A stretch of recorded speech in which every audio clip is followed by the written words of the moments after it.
Hello viewers, আসসালামু আলাইকুম। আমি মোহাম্মদ মেহেদি হাসান চলে আসলাম আপনাদের মাঝে ব্র্যান্ড নিউ ছোট্ট একটি ভিডিও নিয়ে। আজকের ভিডিওটি একেবারেই অতি সাধারণ, বাসায় থাকা কিছু সবজি শাক পাতা দিয়ে আজকের রেসিপিটা করা হয়েছে। সাধারণত আমাদের বাসায় বিভিন্ন ধরনের ফল সবজি থেকেই থাকে, তো আজকে আমরা ওর মধ্যেই কিছু সবজি দিয়ে রেসিপিটা তৈরি করার চেষ্টা করছি। আমার আম্মু তৈরি করার চেষ্টা করছে।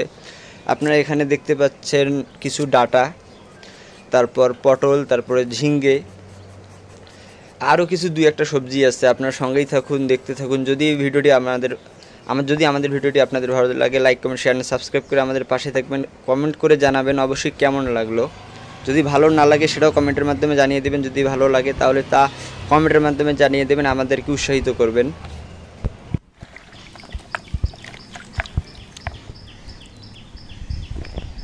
আপনারা দেখতে পাচ্ছেন এখানে আলু, বেগুন, কাঁঠালের বিচি, পটল, ঝিঙ্গে, কিছু ডাঁটা। এই ডাঁটাটা হচ্ছে লাউ শাক এবং কুমড়া শাক, মিষ্টি কুমড়া শাক এবং লাউ শাকের পাতা এবং ডাঁটা। এই সামান্য 4-5টা উপকরণ দিয়ে আজকের রেসিপিটা করে নিব আমরা। আপনাদের বাসায় যদি বা হাতের কাছে যদি আরও কিছু সবজি থেকে থাকে তাহলে আপনারা সেই সবজিগুলো দিয়েও রেসিপিটা করে নিতে পারেন। সঙ্গে থাকতেছে শুটকি, কে কী নামে বলে আমি জানি না, তবে চিংড়ি মাছ বা ইসলা মাছ, আমাদের এদিকে চিংড়ি মাছ বা ইসলা মাছের শুটকি বলে ডাকে। তো আপনারা কে কী নামে চেনেন সঠিক তো আমি বলতে পারবো না, অবশ্যই কমেন্টের মাধ্যমে জানিয়ে দিবেন। তো আপনারা দেখতে পাচ্ছেন যে শুটকি মাছটা ভেজে নিচ্ছে, হালকা করে একটু ভেজে নিবে। ভেজে নিয়ে আম্মু পরিষ্কার করে তারপরে আবার পরের প্রসেসে যাবে। সঙ্গে থাকুন। যদি ভালো লাগে আর যদি খারাপ লাগে অবশ্যই কমেন্টের মাধ্যমে জানাবেন। যেমনই লাগুক না কেন আপনারা কমেন্টের মাধ্যমে অবশ্যই জানিয়ে দিবেন। তো দেখতে পাচ্ছেন আম্মু চুলার উপরে কড়াই দিয়ে তার মধ্যে তেল দিয়ে কুচি করা পেঁয়াজ দিয়েছে, এবার তা ভেজে নিচ্ছে এবং এইদিকে শুটকি মাছ পরিষ্কার করে নিচ্ছে। ভালোভাবে পরিষ্কার করে বেছে নিতে হবে অবশ্যই।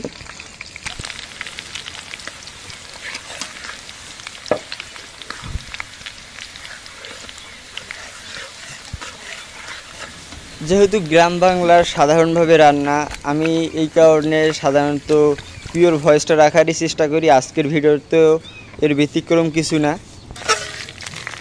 আপনারা অনেক শব্দ শুনতে পাচ্ছেন, ছোটোখাটো রান্নার সাউন্ড আসতেছে, সাইড সাউন্ড আসতেছে, অবশ্যই মানিয়ে নেবেন, কারণ এই এই সাধারণ সাউন্ডটাই রেখে দিয়েছি আমি। আসলে গ্রামের বাসায়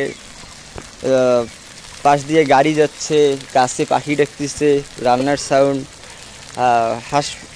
হাঁস আসছে সাইডে, অনেক সাউন্ড আসতেছে আর কি। আসলে ভালো লাগে, এই জন্যই আমি পিওর সাউন্ডে রাখার চেষ্টা করি। তো আমি অনেক বক করে ফেলছি। এর মাঝেই আপনারা দেখতে পাচ্ছেন যে চুলার মধ্যে শুটকি মাছ এবং মরিচ হলুদ দিয়ে দিয়েছে, মরিচ গুঁড়ো হলুদ গুঁড়ো দিয়ে দিয়েছে। হ্যাঁ, তো আপনারা দেখতে পাচ্ছেন এখানে আদা বাটা এবং রসুন বাটা দিয়ে দিচ্ছে আম্মু।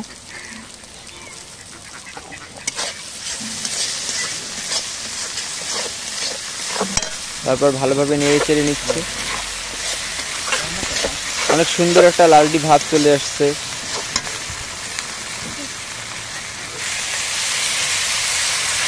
এবার সামান্য পরিমাণ পানি দিয়ে দিচ্ছে, তাতে দেখতেই পাচ্ছেন, এটা বলার কিছু নেই আর, তারপরেও বলতে হয়।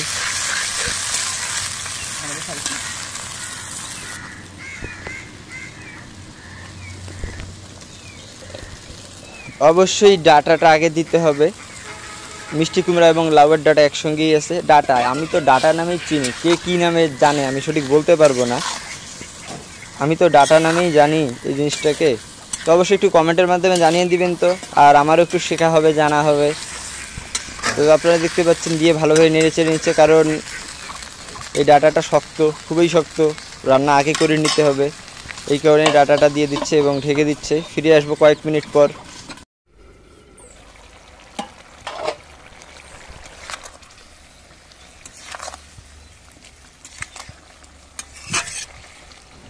কয়েক মিনিট পর ফিরে আসছি। ইতিমধ্যেই কিছুক্ষণ হয়ে গিয়েছে এবং খুবই অল্প পরিমাণে হলেও ডাঁটাটা সিদ্ধ হয়ে গিয়েছে।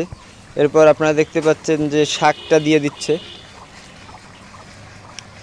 আপনারা চাইলে অন্যান্য অনেক সবজি আছে, করলা আছে, তারপর হাতের কাছে অনেক সবজি পাওয়া যায়, সিম পাওয়া যায়, মিষ্টি কুমড়া আছে। আপনারা আরও চাইলে সবজি দিতে পারেন, তবে আম্মুর হাতের কাছে যা ছিল এবং ক্রয় করা যা সবজি ছিল তার মধ্যেই ছোটো করে রান্নাটি করার চেষ্টা করছে।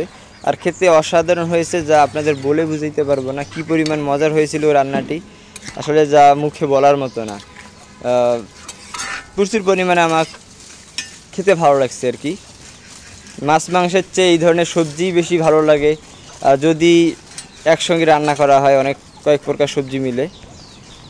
আর ভিটামিন তো অবশ্যই আছেই সবজিগুলোতে। যদি আবার বাসার সবজি হয় তাহলে তো বিশেষ কিছু কীটনাশক ছাড়াই সবজি হয়ে যায়, আর এখানে তো তাহলে পুষ্টিমানের কমতি থাকে না।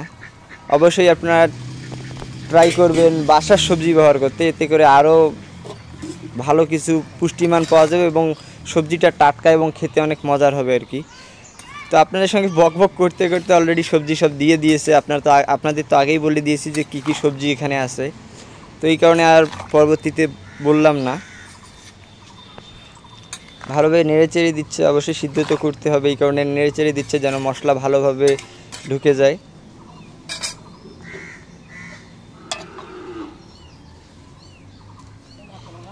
ঢাকনা দিয়ে দিচ্ছে, আপনারা দেখতেই পেলেন। আর বেশি কথা না বলি, প্রায় রান্নাটি শেষের দিকে। তারপরেও আপনারা তো সব কিছুই জানেন কি করতে হবে না করতে হবে, তারপরেও একটা কথা না বললেই নয়, কমেন্ট করে অবশ্যই জানাবেন। ভালো হোক বা খারাপ হোক, আপনাদের কাছে কেমন লেগেছে তা অবশ্যই কমেন্টের মাধ্যমে জানাবেন। সবসময় যে রান্নাটি ভালোই হবে এমনটা না, সবসময় যে খারাপ হবে এমনটাই না, বা সবসময় যে ঠিকভাবেই রান্না হবে এমনটাও না। অবশ্যই হেডার কমেন্ট অবশ্যই করতে হবে, কারণ হেডার কমেন্টের মাধ্যমেই আমরা বুঝতে পারবো আমাদের রান্নাটি কেমন হচ্ছে, বা কি করলে আরও বেটার আমরা করতে পারবো, বা কি করা উচিত আমাদের। অবশ্যই আপনারা কমেন্টের মাধ্যমে জানিয়ে দেবেন।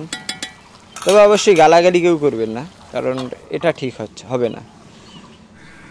তো কিছুক্ষণ আগেই দেখতে পেলেন আপনারা যে এখানে কাঁচামরিচ কুচি এবং পেঁয়াজ কুচি দিয়ে দিয়েছে আম্মু, এবং তারপর ঢাকনা দিয়ে ঢেকে রেখেছে। রান্নাটি ইতিমধ্যে শেষ, এবার নামিয়ে পরিবেশনের পালা। যেহেতু সবজি কিছুটা পরিমাণে ঝোল আর ঝাল রাখা উচিত বলে আমি মনে করি, একবারে পানিটা বা ঝোলটা আটানো বা ঝোল পরিমাণের বেশি রাখাটা ভালো হবে না। তো রেসিপি তো শেষ, দেখাবো অন্য কোনো একদিন অন্য কোনো এক সময় ইনশাল্লাহ। সেই পর্যন্ত ভালো থাকবেন, সুস্থ থাকবেন। সেও নেক্সট টাইম ইনশাল্লাহ। আল্লাহ হাফেজ।